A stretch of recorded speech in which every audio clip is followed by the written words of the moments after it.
घरात काही कार्यक्रम असेल किंवा हळदी कुंकू असेल मग तर रांगोळी स्पेशलच झाली पाहिजे.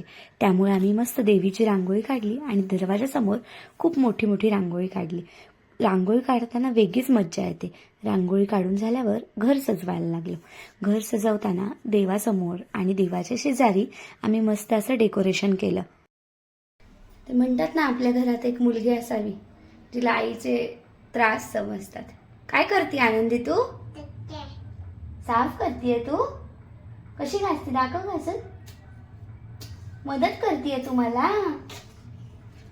मी ना खूप वेळ इथं उभी होते. मला आली, मला म्हटली आई तू दमली का? हो ना.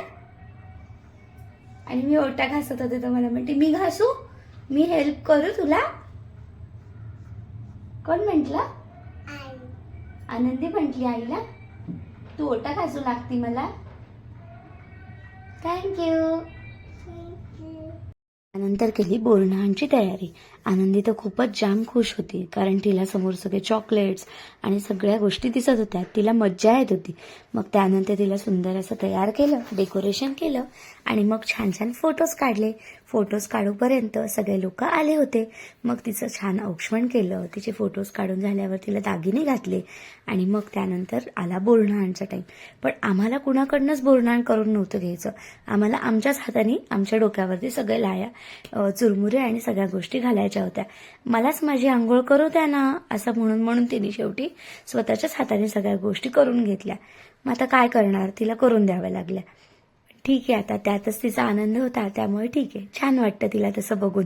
मग त्यानंतर हळदी कुंकवासाठी सगळे लेडीज आल्या. मग आनंदीला मी त्यांना गजरे द्यायला लावले, कारण त्यातूनच तिला आपली संस्कृती सुद्धा कळेल आणि लहानपणाची आपल्या आठवणी येईल. कारण मी माझ्या आईच्या पुढे पुढे नेहमी करायचे, मला हे करू दे, मला ते करू दे. मग तिला पण करून दिलं. मग त्यानंतर सगळेजण गेल्यावर वेळ आली ती आमच्या बाहुल्यांच्या बोरन्हाणची. मग आम्ही सगळ्या बाहुल्यांना, टेडीजला सगळ्यांना खाली काढलं आणि त्यांच्या डोक्यावरती बोरन्हाणचे लायास, आपले चुरमुरे सगळे त्यांच्या डोक्यावरती टाकले आणि मग त्यांचं पण बोरन्हाण केलं. आणि घरभर केलेला पसारा बघून असं वाटलं यार मी का आवरलं सगळं. तर मग पण काय करणार, आता करावं तर लागणारच होतं. अशा पद्धतीने आम्ही सगळा चुरमुरा सगळा इकडं तिकडं केला आणि सगळं आवरलेलं घर सगळं घाण करून टाकलं. घरभर सगळीकडे आम्हाला चुरमुरे दिसत होते. अशी झाली आमच्या दिवसाचा शेवट, हळदी कुंकू आणि बोरन्हाणचा. खूप मज्जा आली. आनंदीने तर खूप एन्जॉय केलं. यावेळेस तिला कळत होतं की काय करायचं. भेटूया आपण उद्याच्या ब्लॉगमध्ये. बाय.